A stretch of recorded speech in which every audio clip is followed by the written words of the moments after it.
Hormuz കടലിടുക്ക് ഭാഗികമായി തുറക്കാൻ ധാരണയിലേക്ക് ഇറാനും ഒമാനും. ഇറാന് മേൽക്കൈ നൽകുന്ന കരാറിൽ അമേരിക്കൻ നിലപാട് നിർണായകം.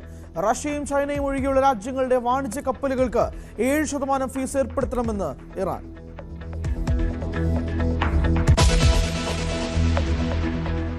ഇന്ത്യക്കെതിരെ കടുത്ത വിമർശനവുമായി ബംഗ്ലാദേശ്. മാധ്യമങ്ങളെ അഭിസംബോധന ചെയ്യാൻ ഷെയ്ഖ് ഹസീനയെ അനുവദിച്ചത് അവഹേളനം. ഉഭയകക്ഷി ബന്ധത്തെ മെച്ചപ്പെടുത്താനുള്ള നീക്കത്തെ ബാധിച്ചേക്കുമെന്നും മുന്നറിയിപ്പ്.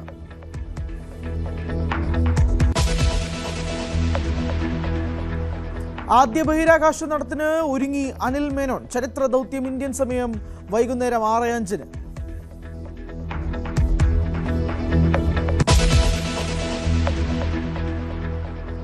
സംസ്ഥാനത്ത് ഇന്നും നാളെയും മഴ ശക്തമാകും. 7 ജില്ലകളിൽ ഓറഞ്ച് അലർട്ട്.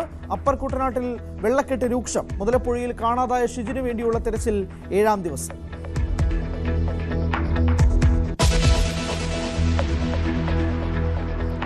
മലപ്പുറം പാണക്കാട്ടെ മണ്ണിടിച്ചിലിനെ തുടർന്ന് ജില്ലയിൽ വ്യാപക പരിശോധനയ്ക്ക് ഉത്തരവ്. അനധികൃത ഖനനം തടയുന്നതിനായി പ്രത്യേക സ്ക്വാഡ് രൂപീകരിച്ച ജിയോളജി വകുപ്പ് 3 ദിവസത്തിനുള്ളിൽ പരിശോധിച്ച് റിപ്പോർട്ട് നൽകണമെന്ന് നിർദ്ദേശം.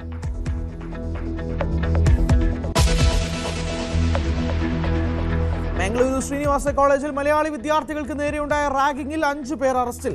പിടിയിലായ എല്ലാ പ്രതികളും മലയാളികൾ. മർദ്ദിച്ചത് കറുത്ത ഷൂസ് ധരിച്ചതിന്റെ പേരിൽ വിദ്യാർത്ഥികളെ സസ്പെൻഡ് ചെയ്തതായി കോളേജ് മാനേജ്മെന്റ്.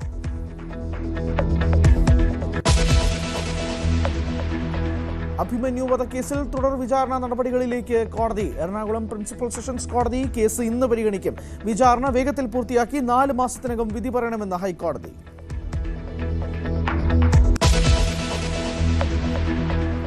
സ്ത്രീവേഷം കെട്ടിയെത്തി ആക്രമിക്കുന്ന സംഘം തൃശൂരിൽ പിടിയിൽ. കസ്റ്റഡിയിലായത് തൊടുപുഴ സ്വദേശി പ്രസാദും സംഘവും.